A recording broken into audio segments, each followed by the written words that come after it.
From witnessing his mother being beaten by his father to losing his 2-year marriage, Daniel Lwasa says he had seen it all and sunk into a depression, eventually attempting to kill himself.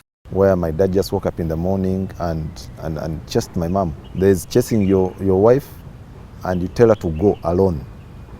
But you tell her you live with your children. In 2019, what was once a blissful marriage was no more. Lwasa explains that constant disagreements and high expectations that were not met destroyed their union. Someone who didn't grow up in a family setting, the best thing that I would want for myself is to have a family. So I got married. In most cases, like still someone who has rejection on them. Sometimes even if you do a certain wrong, you always want to be understood in a different way. You want everyone to understand you, which is very hard. So one day I go back home and they're gone for good, for real. Yeah. My wife, my son, and the maid. In the same year, his father was diagnosed with cancer, which he says did not leave him the same. I was the only person taking care of my father at that time because I had just seen him back in my life after a whole big period of time. So I really wanted to be with him because at that point he had started talking to me like as a man. Even through my marriage, he would call you and tell you things. And then after 4 months into 2020, my father passes on.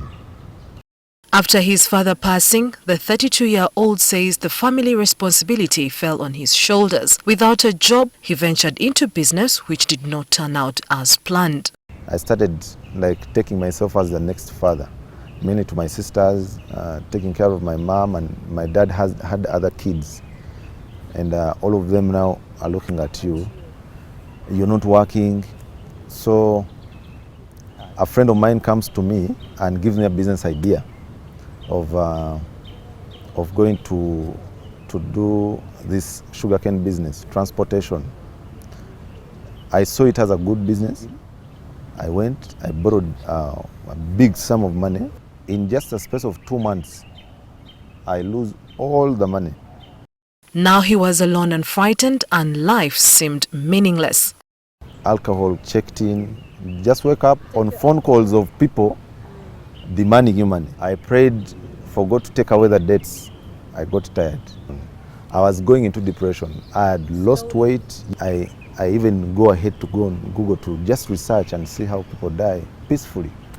I buy these tablets because they were saying you have to take a whole strip, 12 tablets.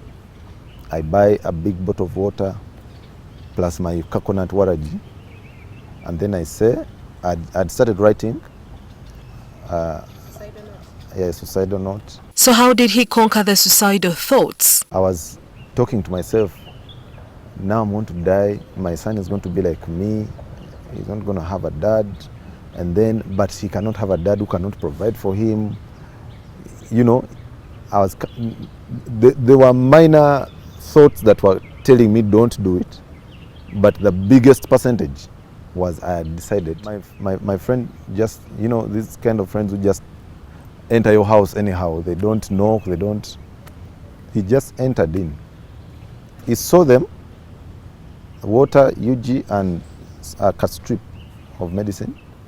And I think he sensed something was wrong because God helped me and I got a therapist who is a born again, who had to talk me through actually first accepting that I'm in a problem and first accepting that I need her service. According to Jacinta Nakato, a clinical psychologist, people can prevent depression by confiding in a friend or family. We know you understand this person better in the family setting. At work, it might be hard because we don't give time to understand people. You might find friends that, Mildred is just a high friend. You might find that some other person will go in depth. Nakato says many Ugandans are living in denial of their mental illness. Statistics are showing that people need therapy, but some have not embraced because they don't think they have problems. But in Uganda, people are just waking up. So, could the people around Lwasa have noticed his mental breakdown? For you to realize that things are not going well, like for example depression, someone will lose interest in the things they love. Someone will decide to withdraw, and that is a bad thing. Someone who used to be outgoing starts to isolate themselves. When would I feel safe to share, and with whom? The key things is trust, confidentiality, and environment. We are human beings. I might be jazzing and things slip out, but it doesn't stop me from sharing, but I need to know whom I'm talking to and why. According to the World Health Organization, Uganda is ranked among the top 6 countries in Africa in rates of depression disorders at 4.6%, the most affected being females. Mildred Pedun, NTV.